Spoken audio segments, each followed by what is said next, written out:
Hello friends, welcome to my new vlog. कशा आहात सर्वजण? आय होप तुम्ही सर्वजण मजेत आणि खुशाल असाल.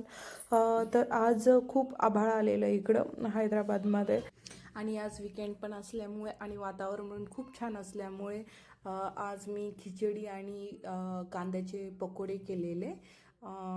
तर बघा मी कशा पद्धतीने खिचडी आणि कांद्याचे पकोडे केलेले. तर हा व्लॉग मी टाकलेला. मी फर्स्ट कांद्याचे पकोडे केलेले. तर त्याच्यासाठी आहे ना मी असं 4 कांदे घेतलेले, छानपैकी त्याच्यावरचं कवर वगैरे सगळं काढून कट करून घेतलेले. तुम्हाला पण असं आवडतं का पाऊस पडल्यावर असं भजी खिचडी खायला? मला तर खूप आवडतं असं पाऊस वगैरे पडलेलं आणि आभाळ आलेलं असतं ना, तर छानपैकी थंडगार वातावरण असतं तर गरम गरम असं भजी खिचडी खायला आवडतं मला. तुम्हाला पण जर आवडत असेल ना तर नक्की कमेंट करून सांगा. तर असं आहे ना मी कट करून घेतलेले कांदे, लांब लांब कट करून घेतलेले, कारण की पकोड्यासाठी आहे ना आपल्याला कांदे लांबच लागतील आणि छान असं बारीक पद्धतीने कट करून घ्यायचं.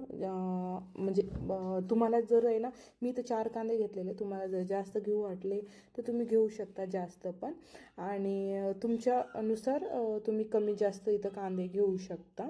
आणि हे सगळं छानपैकी असं कट करून मग नंतर आहे ना धुवून घ्यायचे कांदे, कारण की आहे ना त्याच्यामध्ये कसं थोडं असं तिखटपणा असतं ना, ते पण निघून जातं. त्यामुळे ना छानपैकी असं धुवून घ्यायचे कांदे.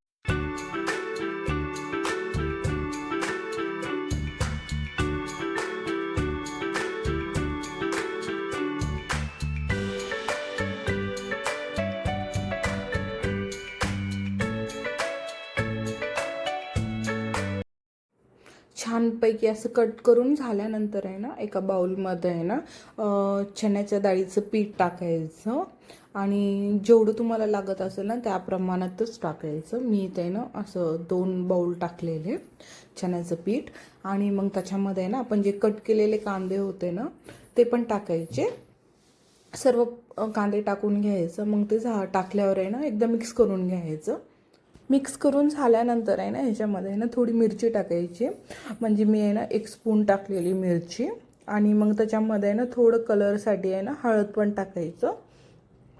हळद टाकून घ्यायचं 1 स्पून, आणि मग त्याच्यामध्ये आहे ना जिरा टाकायचं. अर्धा चम्मच टाकलं तरी चालेल, आणि मग थोडं ओवा टाकायचं त्याच्यामध्ये, आणि मग नंतर आहे ना चवीनुसार नमक टाकून घ्यायचं. हे सर्व टाकल्यावर आहे ना एकदम मिक्स करून घ्यायचं. आणि इथं आहे ना मी ह्याचं काय म्हणतात तांदळाचं पीठ विसरले होते. तर मग नंतर आहे ना हे सगळं मिक्स केल्यावर आहे ना मी तांदळाचं पीठ पण आहे ना टाकलेलं. जर आपण आहे ना असं 2 वाट्या जर आहे ना डाळीचं पीठ जर घेत असेल तर तांदळाचं पीठ आहे ना एक नियरली 1 बाउल असं टाकायचं. तर हे तांदळाचं पीठ टाकल्यावर आहे ना पकोडे कसं आहे ना असं कुरकुरीत छान होतात असं. आणि आहे ना हे पीठ आहे ना जास्त असं पातळ नाही भिजून घ्यायचं, थोडं घटच सारखंच असं भिजून घ्यायचं. आणि हे पीठ भिजून झाल्यावर आहे ना मी पकोड्याचं बाजूला ठेवलेलं, आणि मग नंतर आहे ना ही खिचडीची तयारी करत आहे बरं का इथं. तर आहे ना इथं 2 कांदे घेतले होते मी, आणि हे असं बारीक कट करून घेतले 2 कांदे, आणि नंतर आहे ना 2 पोटॅटो पण घेतलेले, ते पण असं छान पद्धतीनं कट करून घेतलेले. कोणाकोणाला आहे ना असं मोठे पण कट करून आवडतात, तर तुम्हाला ज्याप्रमाणे जर आवडत असेल ना त्याप्रमाणे कट करून घ्या. आणि टोमॅटो पण मी घेतलेले. तर इथं आहे ना मी टोमॅटो जास्त घेतलेले, म्हणजे 4 टोमॅटो घेतलेले मी, तर हे पण कट करून घेतलेलं. आणि खिचडीमध्ये कसं जास्त टोमॅटो टाकलेलं ना तर थोडंसं आंबट फ्लेवर येतं खिचडीला, त्यामुळे ना मला असं जास्त टोमॅटो टाकलेलं आवडतं. त्याच्यामुळे ना मी इथं 4 टोमॅटो कट करून घेतलेलं. आणि हे सर्व आहे ना कट करून झाल्यानंतर आहे ना मी फोडणी मारलेली खिचडीला. तर आहे ना आपल्याला आहे ना मी इथं आहे ना 2 स्पून ऑइल टाकलेलं, आणि मग नंतर जिरे मोहरी नंतर कांदा हे सगळं असं परतून घेतलेलं, आणि अद्रक लसणाची पेस्ट टाकलेली, आणि मग नंतर जे आपण कट केलेले आलू होते ना ते पण टाकून दिलेलं, आणि छान असं फ्राय करून घेतलेलं आलूला पण. छानपैकी असं आलू हे सगळं टाकल्यावर आहे ना असं परतून घ्यायचं असं ब्राऊन होईपर्यंत छानपैकी असं. म्हणजे मग आहे ना हे सगळं टाकल्यावर आहे ना मग नंतर हिरवी मिरची पण 2 मी असं कट करून टाकलेली ह्याच्यामध्ये 2 ते 3. आणि मग नंतर ह्याला पण छानपैकी असं फ्राय करून घ्यायचं. आणि नंतर आहे ना टोमॅटो आपण जे कट करून घेतले होते ना ते पण टाकलेलं. मग नंतर आहे ना हे सगळं टाकल्यावर आहे ना छानपैकी असं परतून घ्यायचं.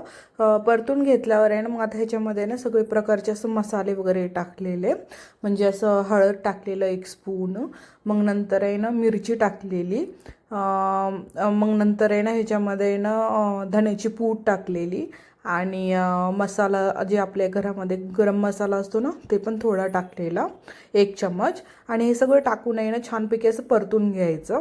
आणि हे परतून झाल्यावर आहे ना जे मी आहे ना तांदूळ धुवून ठेवलेले होते ना आणि तांदळामध्येच आहे ना मी काय म्हणतात तुरीची डाळ टाकलेली. 2 वाट्या तांदूळ घेतलेलं त्याच्यामध्ये ना अर्धी वाटी तुरीची डाळ टाकलेली. तर मला आहे ना असं तुरीची डाळ टाकलेली खिचडीमध्ये आवडते.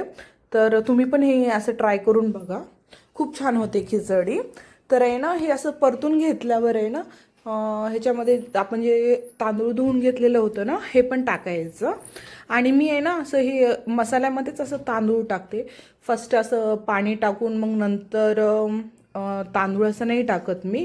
असं हे आपण हे सगळं कट करून टाकलेलं आणि हे सगळं फ्राय करून घेतलं होतं ना त्याच्यामध्येच आहे ना मी तांदूळ टाकते. कारण की असं छान फ्राय होऊन जातं. आणि तुम्ही कसं टाकता, फर्स्ट असं पाणी टाकून मग नंतर उकळी आल्यावर असं तांदूळ टाकता का, असं माझ्यासारखं असं फर्स्टच असं तांदूळ टाकता? नक्की कमेंट करून सांगा. आणि हे सगळं टाकल्यावर आहे ना असं छान परतून घ्यायचं. आणि हे परतून झाल्यावर नंतर आहे ना ह्याच्यामध्ये पाणी टाकायचं. म्हणजे जेवढं काय म्हणतात तांदळाला लागेल ना त्याप्रमाणे पाणी टाकायचं. आता इथं आहे ना मी 2 चंबू पाणी टाकलेलं इथं. आणि हे टाकल्यावर आहे ना पाणी टाकल्यावर मग नंतर आहे ना आपण काय म्हणतात कोथिंबीर आणि पुदिना मी कट करून ह्याच्यामध्ये टाकलेलं लास्टला. आणि हे छान असं आहे ना हलवून घेतलेलं. हलवून घेऊन आहे ना आता मी खिचडी आहे ना बाजूला ठेवलेलं दुसऱ्या गॅसवर. आणि इथं आहे ना मी पकोड्याला फ्राय करण्यासाठी घेतलेलं इथं तेल ठेवलेलं तळण्यासाठी. आणि इथं आहे ना तेल गरम झालेलं होतं तरी ते असं चेक करून घेतलेलं मी, म्हणजे तेल गरम झालं की नाही म्हणून. आणि हे तेल गरम झाल्यावर आहे ना असं छानपैकी असं पकोडे टाकलेले. आणि छानपैकी असं मोठ्या आचवरच हे पकोडे आहे ना आपण तळून घ्यायचे. नाहीतर आहे ना बारीक ह्याच्यावर जर तळून घेतलं ना तर पकोडे आहे ना असं नरम होतात आणि तेवढं काही चव येत नाही पकोड्याला. तर असं छान असं मोठ्या आचवरच छानपैकी असं परतून घ्यायचं. आणि हे कसं आहे ना पकोडे लाल होईपर्यंत म्हणजे जास्त पण नाही, म्हणजे आपल्याला कळतं तसं थोडंफार असं लाल छान असं ब्राऊन कलर येतं ना त्या प्रकारे आलं तर आहे ना आपण काढून घ्यायचे पकोडे. तर ह्या प्रकारे मी केलेले बघा तुम्ही.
ह्या प्रकारे आहे ना छानपैकी असं कांद्याचे पकोडे आणि खिचडी मी तयार केलेली. तुम्ही पण ट्राय करून पहा आणि नक्की कमेंट करून सांगा की तुम्हाला ही खिचडी आवडली का. आणि सबस्क्राईब, लाईक, शेअर, कमेंट करायला विसरू नका. बाय.